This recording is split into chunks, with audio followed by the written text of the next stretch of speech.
इस वक्त हमारे मुल्क में जो रस्साकशी चल रही है, जो खींचतान चल रही है, उससे हम और आप सब वाकिफ हैं। एक तरीके से देखा जाए तो ये सारी तंजीमें इस्लाम के खिलाफ खड़ी हो चुकी हैं। अब उनको हमारे हिजाब से भी परेशानी हो रही है, हमारी आज़ानों से भी दिक्कत हो रही है, हमारी मस्जिदों से भी दिक्कत हो रही है। ये मैसेज बहुत साफ है कि हमें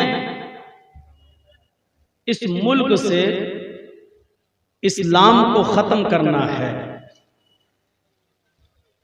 और दो टोक को ये नहीं कह पा रहे हैं कि हम इस्लाम को मिटा रहे हैं। एक तरीके से हमारे ऊपर प्रेशर डालने की कोशिश कर रहे हैं कि हम जैसे तुमको रखें तुमको वैसे रहना पड़ेगा। हमारी तादाद 80 करोड़ है, आपको हमारा गुलाम बनकर रहना पड़ेगा। हम चाहेंगे तो आपकी मस्जिदों में लाउड स्पीकर लगेंगे, हम चाहेंगे तो आपकी मस्जिदें आबाद रहेंगी, हम चाहेंगे तो आप अजान देंगे, और हम आपकी मस्जिदों के पास से गुजरते हुए जो भी हो सकेगा वो हम करेंगे।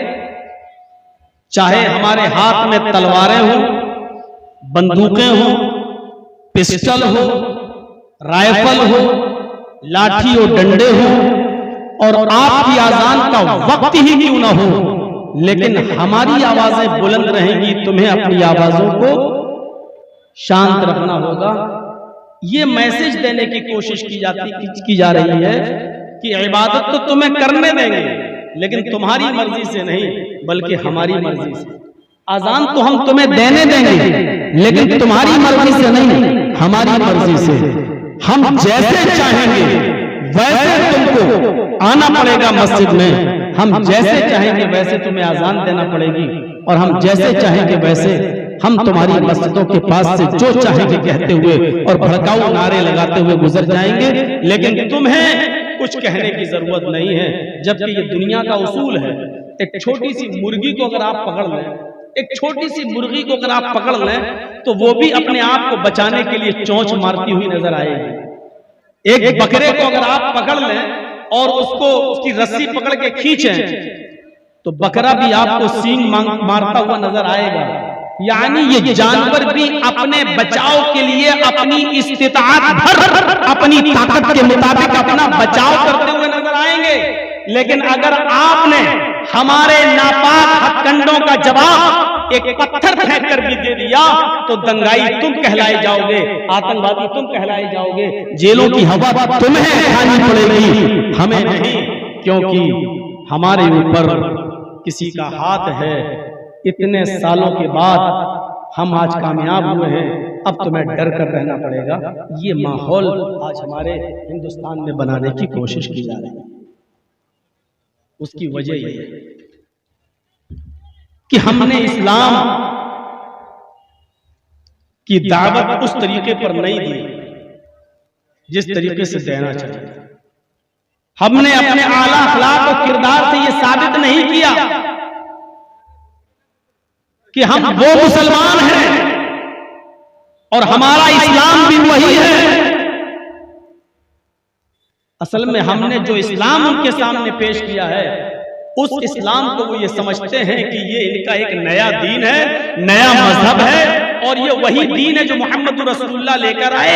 इससे पहले ये दीन था ही नहीं। जब उनके दिमाग में और उनके जहनों में ये गलतफहमी बैठी हुई है, इसलिए वो हमें परेशान भी करेंगे और इस्लाम का मजाक भी उड़ाएंगे। जिस दिन उनके जहन में उनके दिमाग में ये चीज आ जाएगी कि दर हकीकत हम इस्लाम का मजाक नहीं उड़ा रहे हैं बल्कि हम उस धर्म का मजाक उड़ा रहे हैं जो धर्म ईसा का भी था, जो धर्म मूसा का भी था, जो मजहब नूह का भी था, जो मजहब आदम से लेकर मुहम्मद रसूलुल्लाह तक सारे नबियों का धर्म और मजहब वही था। बल्कि यही धर्म जिससे हम मजाक उड़ा रहे हैं, यही मजहब कृष्ण जी का भी था और यही मजहब रामचंद्र जी का भी था। जिस दिन उनके समझ में ये बात आ जाएगी, मेरे भाइयों, मजाक उड़ाना छोड़ देंगे और फिर वो इसकी इज्जत करेंगे। लेकिन इसकी जिम्मेदारी किसकी ऊपर है? कभी हमने तसव्वुर किया है? कभी हमने तसव्वुर किया है? आज हमारे बच्चे सवाल कर रहे हैं कि मस्जिदों से वो लोग कहां चले गए जो हमें अगली सफ में खड़े हो जाने की वजह से पीछे कर दिया करते थे और भगा दिया करते थे। चलो चलो चलो। रमजान में मस्जिदों का यही हाल था ना। रोजेदार लोग आते थे, बच्चों को आगे खड़ा हुआ देखते थे, चलो चलो पीछे चलो पीछे चलो, उनको पीछे कर दिया जाता था। ईद के दिन के बाद से वो बच्चे हमसे सवाल कर रहे हैं कि वो लोग कहां गए मस्जिदों से। जब हम अगली सफ में खड़े हो जाते थे तो वो हमें कान पकड़कर, हाथ पकड़कर पीछे खड़ा कर दिया करते थे और हमें मजबूर होकर उनको जवाब देना पड़ रहा है कि बेटा वो दिन अब, वो लोग अब तुम्हें सिर्फ जुमे को मिलेंगे, जुमे के अलावा किसी और दिन अब वो लोग नजर नहीं आएंगे जो तुम्हें कान पकड़कर और हाथ पकड़कर पीछे कर दिया करते थे। अब तुम ही हमारी इन मस्जिदों की लाज बचाओ, तुम ही अगली सफ में खड़े होकर कम से कम पहली सफ को पूरी कर दो। आज हमें उनको ये जवाब देना। पूरे हिंदुस्तान के अंदर मस्जिदों की तादाद तकरीबन 5 लाख। पूरे हिंदुस्तान के अंदर मदरसों की तादाद तकरीबन 2 लाख से 2.5 लाख। पूरे हिंदुस्तान के अंदर उलमा की तादाद, मेरे प्यारे साथियों, अंदाजा लगाइए और गौर कीजिए तो तकरीबन 5 से 6 लाख।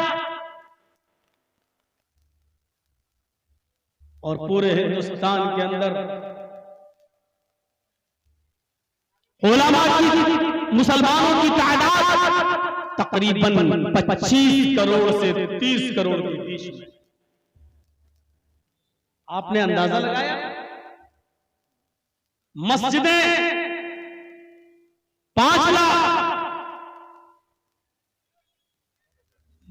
मदरसे 3 लाख, उलमा तकरीबन 50 लाख और हमारी तादाद 25 से 30 करोड़।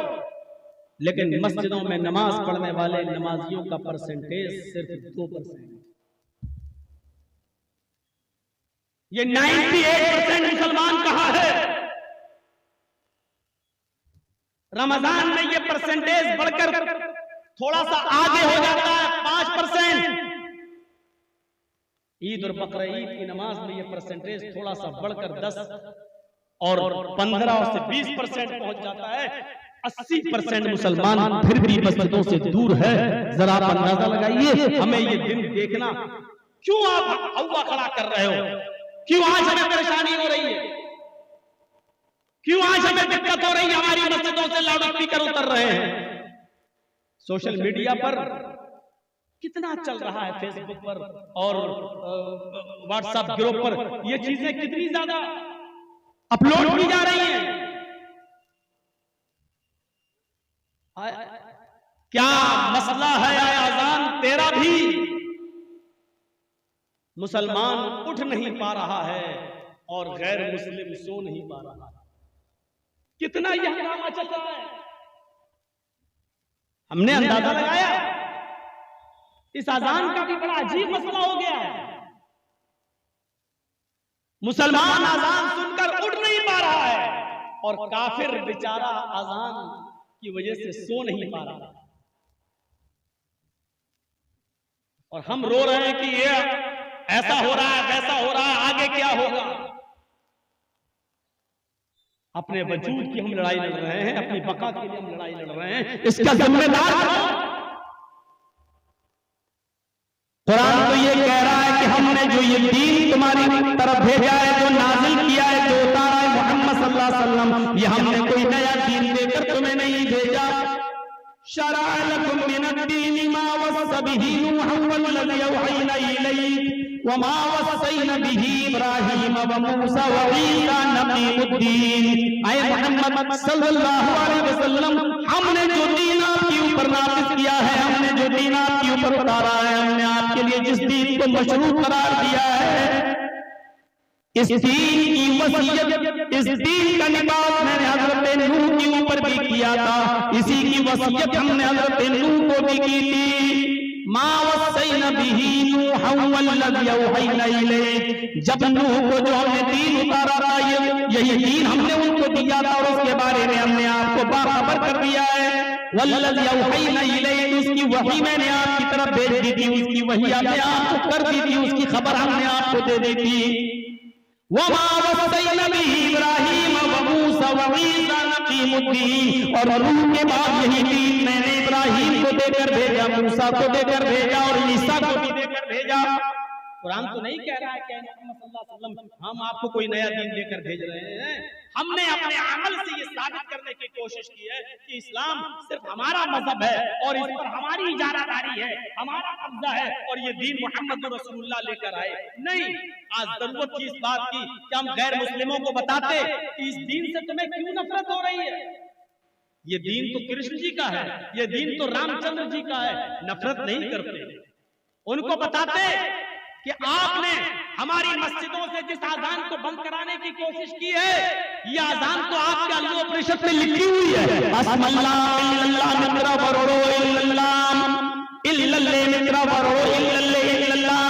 मोहम्मद रसूल आपने बताने की कोशिश की कि आजान आपके मजहब के अंदर भी है, और जब आपने बताने की कोशिश नहीं की तो ये दिन हमें भुगतना पड़ेंगे। और ये